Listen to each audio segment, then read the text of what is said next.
ओम श्री परमात्मने नमः। प्रश्नोपनिषद भाग 2। कात्यायन कबंदी के प्रश्न अनुसार संक्षेप में पूर्व भाग में यह बताया गया कि उस सर्वशक्तिमान परब्रह्म परमेश्वर से ही उसके संकल्प द्वारा प्राण और रयी के संयोग से इस संपूर्ण जगत की उत्पत्ति आदि होती है। अब इस प्राण शक्ति और रयी शक्ति के संबंध से परमेश्वर की उपासना का प्रकार और उसका फल बतलाने के लिए दूसरा प्रकरण आरंभ करते हैं। इस मंत्र में संवत्सर को परमात्मा का प्रतीक बनाकर उसके अंग रूप रयी स्थानीय भोग्य पदार्थों के उद्देश्य से की जाने वाली उपासना और उसका फल बताते हैं। भाव यह है कि 12 महीनों का यह संवत्सर रूप काल ही मानव सृष्टि के स्वामी परमेश्वर का स्वरूप है। इसके 2 अयन हैं, दक्षिण और उत्तर। दक्षिण आयन के जो 6 महीने हैं जिनमें सूर्य दक्षिण की ओर घूमता है, ये मानो इसके दक्षिण अंग हैं, और उत्तरायण के 6 महीने ही उत्तर अंग हैं। उनमें उत्तर अंग तो प्राण हैं, इस विश्व के आत्मा रूप उस परमेश्वर का सर्वांतर्यामी स्वरूप है, और दक्षिण अंग रयी अर्थात उसका बाह्य भोग्य स्वरूप है। इस जगत में जो संतान की कामना वाले ऋषि स्वर्ग आदि सांसारिक भोगों में आसक्त हैं, वे यज्ञ आदि द्वारा देवताओं का पूजन करना, ब्राह्मण एवं श्रेष्ठ पुरुषों का धन आदि से सत्कार करना, दुखी प्राणियों की सेवा करना आदि इष्ट कर्म तथा कुआं, बावली, तालाब, बगीचा, धर्मशाला, विद्यालय, औषधालय, पुस्तकालय आदि लोकोपकारी चिरस्थायी स्मारकों की स्थापना करना आदि पूर्त कर्मों को उत्कृष्ट कर्तव्य समझते हैं, और इनके फलस्वरूप इस लोक तथा परलोक के भोगों के उद्देश्य से इनकी उपासना अर्थात विधिवत अनुष्ठान करते हैं। यह उस संवत्सर रूप परमेश्वर के दक्षिण अंग की उपासना है। इसी को ईशावास्य उपनिषद में असंभूति की उपासना के नाम से देव, पितर, मनुष्य आदि शरीरों की सेवा बताया है। इसके प्रभाव से वे चंद्रलोक को प्राप्त होते हैं और वहां अपने कर्मों का फल भोगकर पुनः इस लोक में लौट आते हैं। यही पितृयाण मार्ग है। उपयुक्त सकाम उपासकों से भिन्न जो कल्याणकामी साधक हैं, वे इन सांसारिक भोगों की अनित्यता और दुखरूपता को समझकर इनसे सर्वथा विरक्त हो जाते हैं। वे श्रद्धापूर्वक ब्रह्मचर्य का पालन करते हुए संयम के साथ त्यागमय जीवन बिताते हैं, और अध्यात्म विद्या के द्वारा अर्थात परमात्मा की प्राप्ति कराने वाले किसी भी अनुकूल साधन द्वारा सबके आत्मस्वरूप परब्रह्म परमेश्वर की निष्काम उपासना करते हैं। यह मानो उस संवत्सर रूप प्रजापति के उत्तर अंग की उपासना है।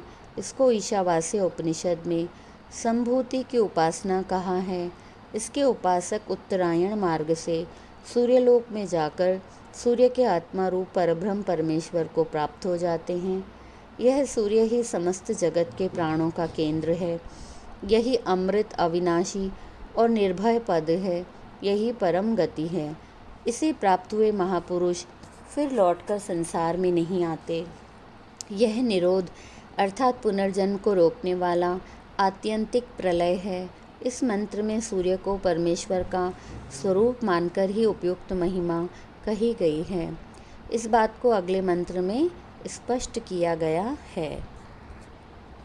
परब्रह्म परमेश्वर के प्रत्यक्ष दृष्टिगोचर स्वरूप इस सूर्य के विषय में कितने ही तत्ववेता तो यूँ कहते हैं कि इसके 5 पैर हैं, अर्थात 6 ऋतुओं में से हेमंत और शिशिर इन दोनों ऋतुओं की एकता करके 5 ऋतुओं को वे सूर्य के 5 चरण बतलाते हैं और यह भी कहते हैं कि 12 महीने ही इसकी 12 आकृतियाँ और 12 शरीर हैं।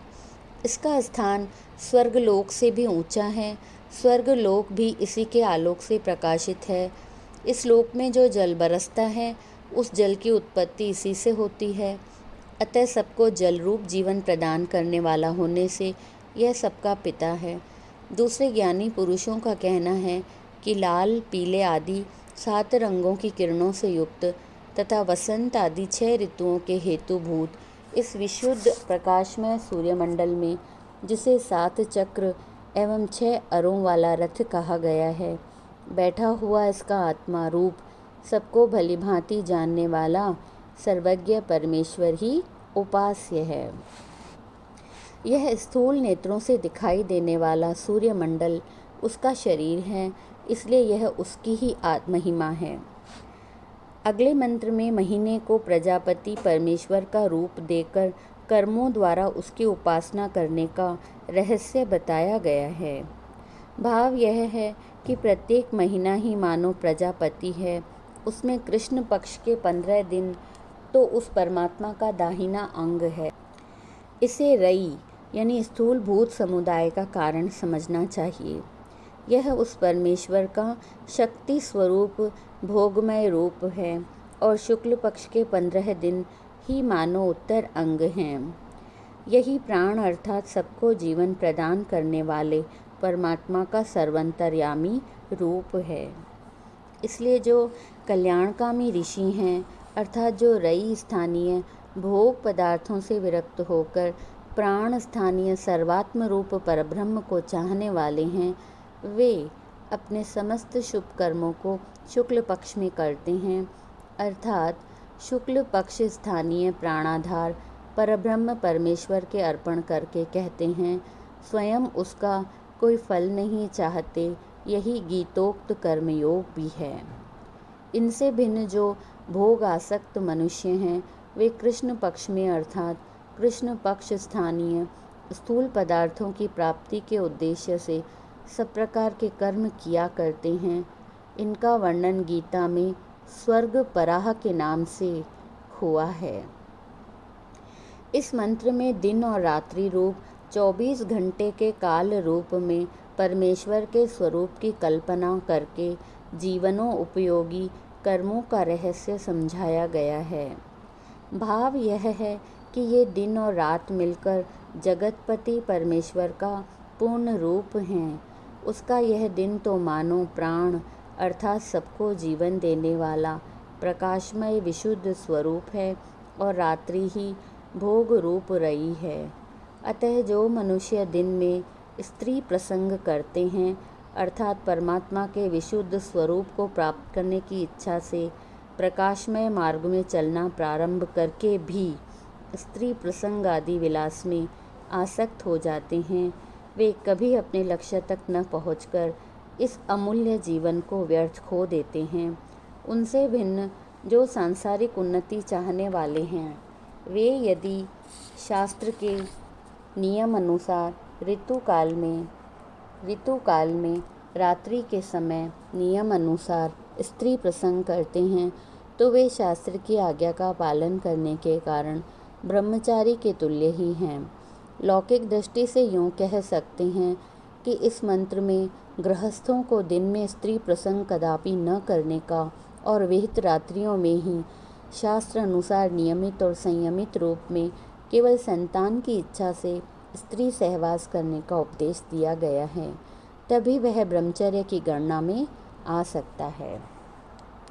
अगले मंत्र में अन्न को प्रजापति का स्वरूप बताकर अन्न की महिमा बतलाते हुए कहते हैं कि यह सब प्राणियों का आहार रूप अन्न ही प्रजापति है, क्योंकि इसी से वीर्य उत्पन्न होता है और वीर्य से समस्त चराचर प्राणी उत्पन्न होते हैं। इस कारण इस अन्न को भी प्रकारांतर से प्रजापति माना गया है। अब पहले बतलाए हुए 2 प्रकार के साधकों को मिलने वाले पृथक पृथक फल का वर्णन करते हैं। रजो दर्शन के दिन से लेकर 16 दिनों तक स्वाभाविक ऋतुकाल कहलाता है। इनमें पहले 4 रात्रियां तथा 11वीं और 13वीं रात्रियां सर्वथा वर्जित हैं। शेष 10 रात्रियों में जो पर्व आते हैं, एकादशी, अमावस्या, पूर्णिमा, ग्रहण, व्यतिपात, संक्रांति, जन्माष्टमी, शिवरात्रि और रामनवमी आदि दिनों को छोड़कर पत्नी की रति कामना से जो पुरुष महीने में केवल 2 रात्रि स्त्री सहवास करता है, वह गृहस्थ आश्रम में रहता हुआ ही ब्रह्मचारी माना जाता है। जो लोग संतान उत्पत्ति रूप प्रजापति के व्रत का अनुष्ठान करते हैं, अर्थात स्वर्ग आदि लोकों के भोग की प्राप्ति के लिए शास्त्र विहित शुभ कर्मों का आचरण करते हुए नियम अनुसार स्त्री प्रसंग आदि भोगों का उपभोग करते हैं, वे तो पुत्र और कन्या रूप जोड़े को उत्पन्न करके प्रजा की वृद्धि करते हैं।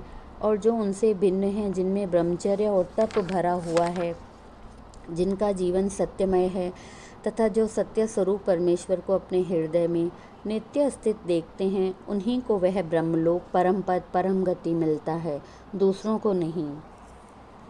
आगे बताया है कि जिनमें कुटिलता का लेश भी नहीं है, जो स्वप्न में भी मिथ्या भाषण नहीं करते और असत्यमय आचरण से सदा दूर रहते हैं, जिनमें राग द्वेष आदि विकारों का सर्वथा अभाव है, जो सब प्रकार के छल कपट से शून्य हैं, उन्हीं को वह विकार रहित विशुद्ध ब्रह्मलोक मिलता है। जो इनसे विपरीत लक्षणों वाले हैं, उनको कदापि नहीं मिलता। प्रथम प्रश्न समाप्त। ओम शांति शांति शांति।